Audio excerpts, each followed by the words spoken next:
5월 6일입니다. 피난처 되시는 주 예수, 영원한 승리의 왕, 주님의 얼굴을 구할 때 주의 빛 비추시네. 전쟁은 주님께 속했네. 승리는 우리의 것. 예수의 이름을 높이며 영원히 찬양하리. 주님의 임재에 온 땅은 들리고 우리 기도에 하늘문 여시네. 온 민족과 열방 주께 경배해. 영원히 보좌에 계신 왕께. 아멘.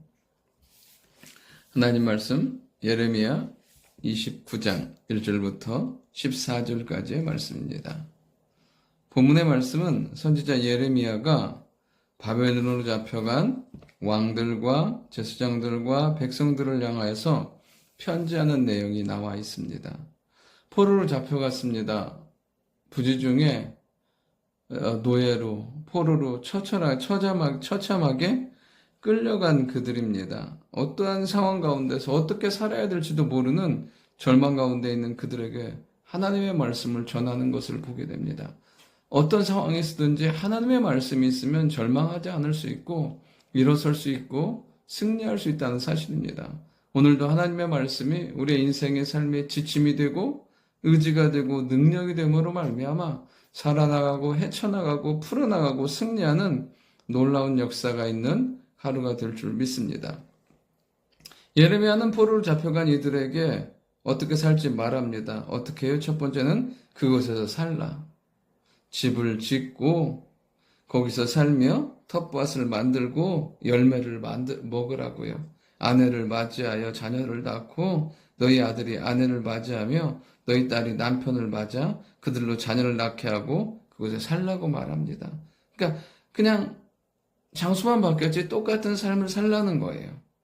그렇잖아요. 그곳에 잡혀갔어요. 그래서 또 살아야 되기 때문에 그냥 일반적인 삶을 말씀하고 계시는 거예요.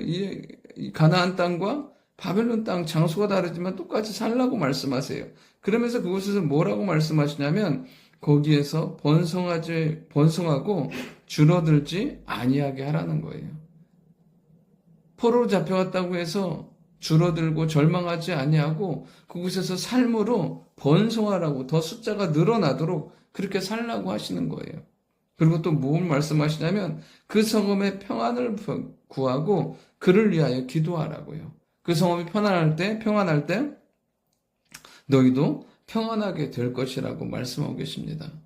그러니까 포로로 잡혀간 그 땅, 절망과 어둠의 땅에서 하나님은 그들이 이제 구체적으로 어떻게 살지에 대해서 말씀하십니다. 그렇다면 왜요? 이렇게 사는 것이 그들의 삶의 목적일까요? 아니에요. 10절에 보면 하나님 이렇게 말씀하세요. 바벨론에서 70년이 차면 내가 너희를 돌보고 나의 선한 말을 너희에게 성취하여 너희를 이곳으로 돌아오게 하리라. 왜냐하면 그렇게 살아야 되는 이유가 있어요. 70년이 차면 다시 이 땅으로 돌아오게 하기 때문이에요. 오늘을 살아야 70년 후가 있는 거예요. 물론 본인이 돌아올 수도 있지만 본인이 아닌 그 다음 때가 돌아올 수도 있어요. 중요한 건 뭐냐면 오늘을 믿음으로 살 때 그 다음이 70년이 있기 때문에 그래요. 물론 이제 잡혀갔어요. 이제 끌려갔어요. 아무런 기반도 없어요. 근데 하나님은 그렇게 말씀을 붙들고 그 맨 땅에서 그 바닥에서 시작하라고 말씀하세요. 오늘도 우리의 삶 가운데서 하나님의 말씀이 있으면 아무것도 보이지 않는 환경에서도 무엇이 보이냐면 다시 회복될 것이, 응답될 것이 보이기 때문에 그래요. 하나님의 말씀처럼 그들은 다시 돌아옵니다. 심지어 에스라 3장 12절에 있는 것처럼 그때 갔던 사람들이 돌아오는 사람들도 있어요. 단 우리의 삶이 하나님의 영광을 경험하고 우리의 삶이 어떠한 환경에서도 일하시고 도우시는 하나님으로 말미암아 절망이 아닌 소망과 능력을 가지는 우리가 되어야 될 줄 믿습니다. 그러면서 그 땅에 살면서 거짓 선지자, 거짓 메시지에 속지 말라고 하세요. 그곳에 가서까지 속이는 사람들이 있다니까요. 그곳에서까지 하나님의 뜻대로 살지 못하게 하는 악한 마귀의 계기가 있다는 거예요. 근데 그곳에서까지 속고 낭비하고 절망하면 그 인생은 정말 불쌍한 인생인 거죠. 우리의 삶, 어떤 상황이든지 세상과 악한 마귀와 거짓 메시지에 속지 아니하고 왜곡된 시각으로 거짓된 눈으로 바라보는 것이 아니라 하나님의 진리의 말씀을 믿고 오늘을 살아가는, 오늘을 승리하고 오늘 씨앗을 뿌리고 오늘 믿음으로 결단하며 살아가는 축복의 삶이 될 수 있기를 원합니다. 그렇다면 왜 하나님은 이렇게까지 포로로까지 잡혀가게 하시고 70년 후에 돌아오게 하실까요? 그것은 하나님의 말씀입니다. 10절에 보면 11절에 보면 여호와의 말씀이니라 너희를 향한 나의 생각을 내가 아나니 평안이요 재앙이 아니니라 너에게 미래와 희망을 주는 것이니라. 하나님은 이 70년 바벨론의 포로의 시간이 철저하게 회개하고 돌이키고 믿음의 회복의 장소가 되길 원하셨어요. 왜? 지금은 어떠한 소망과 기대할 게 없기 때문에 그들 안에 있는 모든 죄악과 거짓됨과 우상을 다 부서뜨리고 다시 그들이 하나님 앞에 돌아올 때 하나님 그들에게 평안을 주시고 미래와 희망을 주시는 것을 보게 돼요. 우리 안에 있는 거짓된 것, 죄악된 것, 악한 것들, 게으른 것들을 다 무너뜨리며 하나님 앞에 나아갈 때 하나님 우리에게 말할 수 없는 평안을 주실 줄 믿습니다. 그리고 또한 우리에게 미래와 희망을 주신다는 사실이에요.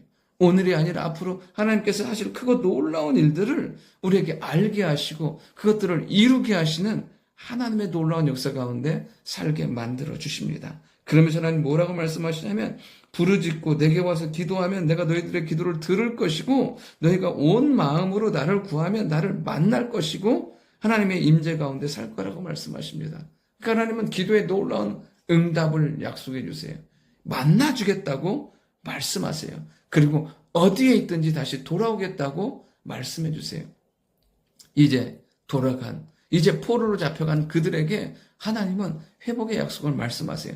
그러니까 절망하지 않고, 그러니까 응답 가운데 승리할 수 있고, 그러니까 오늘을 믿음 가운데 살 수 있는 것입니다. 오늘도 하나님의 계획, 하나님의 말씀을 붙들고 놀라운 응답과 약속과 성취와 희망과 믿음의 하루가 될 수 있기를 원합니다. 좋으신 아버지 하나님, 우리를 향한 놀라운 평안과 하나님 주시는 미래와 희망을 가지고 살아가는 저희들 되게 하시고 오늘 하루가 그런 응답의 하루, 하나님과 동행하는 축복의 하루 될 수 있도록 역사하여 주옵소서. 주여 우리를 불쌍하게 여겨주시고 우리의 기도에 응답하여 주시고 오늘도 우리를 만나주시고 우리의 삶에 주시는 충만한 복과 은혜를 누리는 귀한 하루 되게 도와주옵소서. 감사드리며 살아계신 예수님의 이름으로 기도드립니다. 아멘.